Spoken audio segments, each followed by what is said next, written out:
Hello everybody, welcome back. I am very excited about this recipe, and I'll tell you who else is excited. My daughter Gigi, because if she could be anything in life, she would be a chicken schnitzel. So I guarantee you, at any point of the day, if I say, would you like a snack? Schnitzel? Or would you like some dinner? Yes, schnitzel. Like I don't understand it, because it's good, but it's not that good for her to want it 24/7. Anyway, other than my venting about this, we're gonna make chicken schnitzel, and I'll show you how I make it.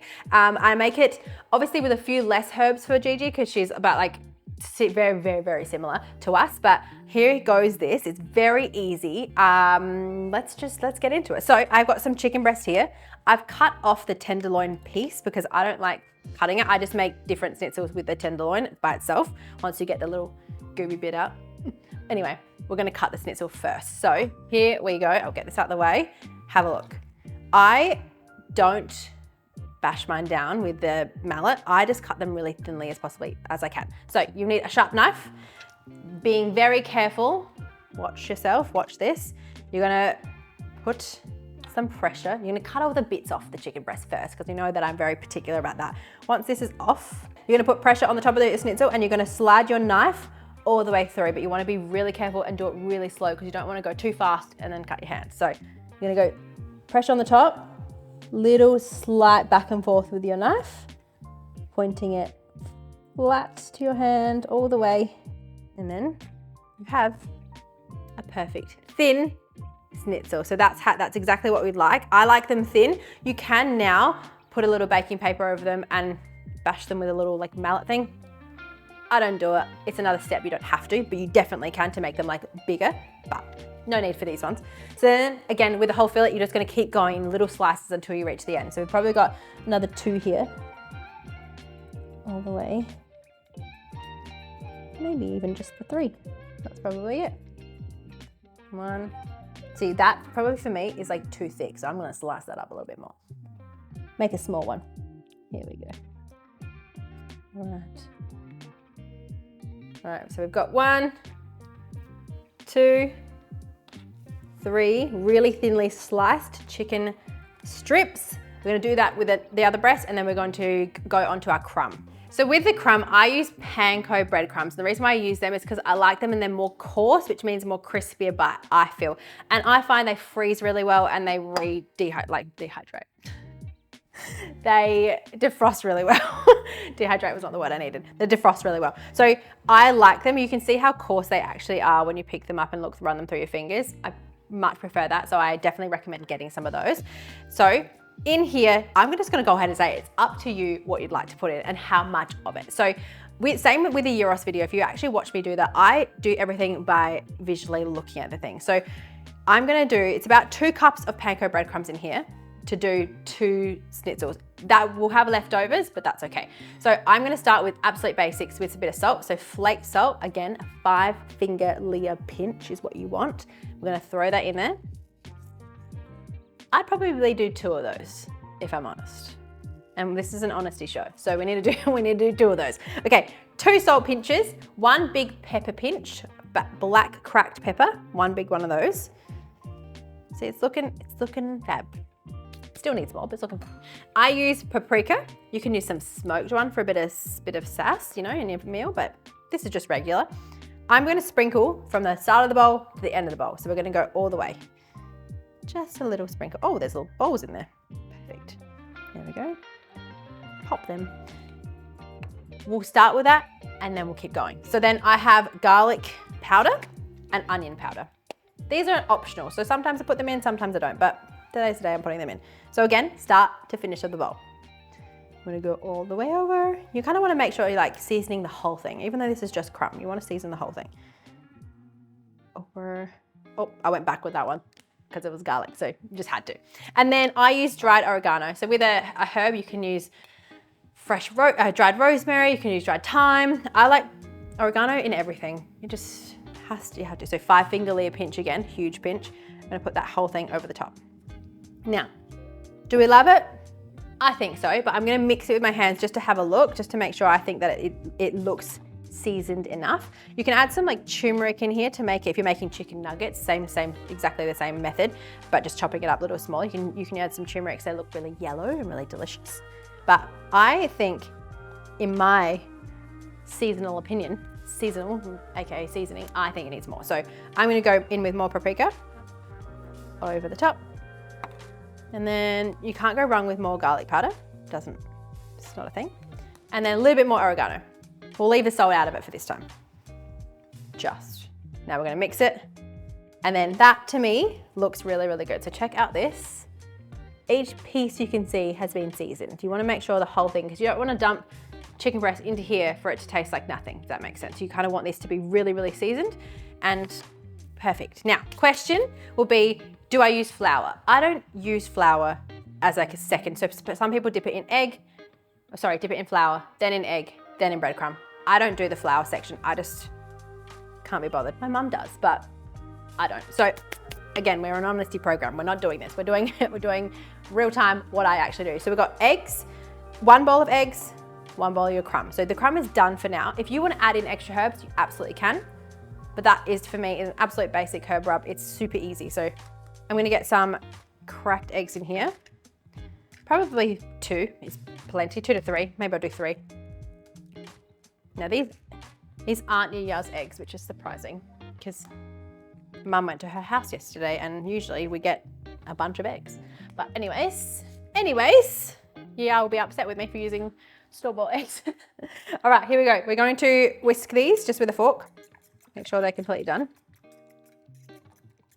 Now you don't need to put anything in your eggs. All right, dunsies, that's plenty.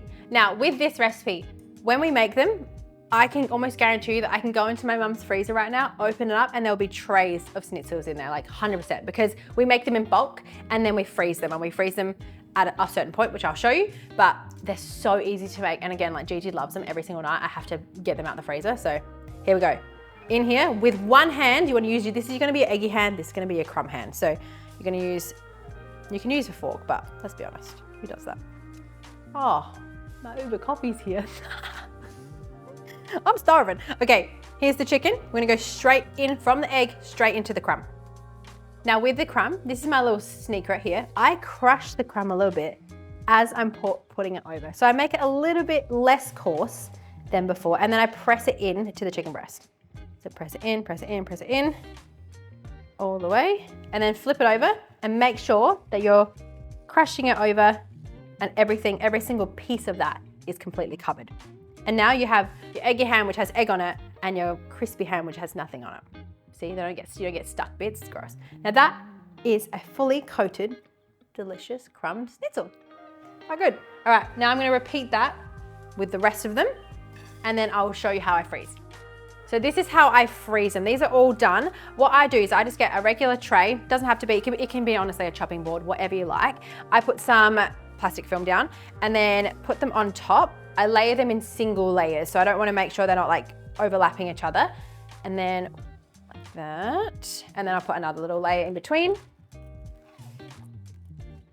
Okay. And then stack these on top. And like I said, we make these in bulk. We stack so high, and then from here, cover it completely, and then you just throw it in the freezer. And once they're completely frozen, you can take them out, pop them in a bag so that they save room in the freezer, and then you have them to defrost whenever you like. So how I defrost is I just take them, literally put them on a plate, cover them, put them in the fridge the morning of.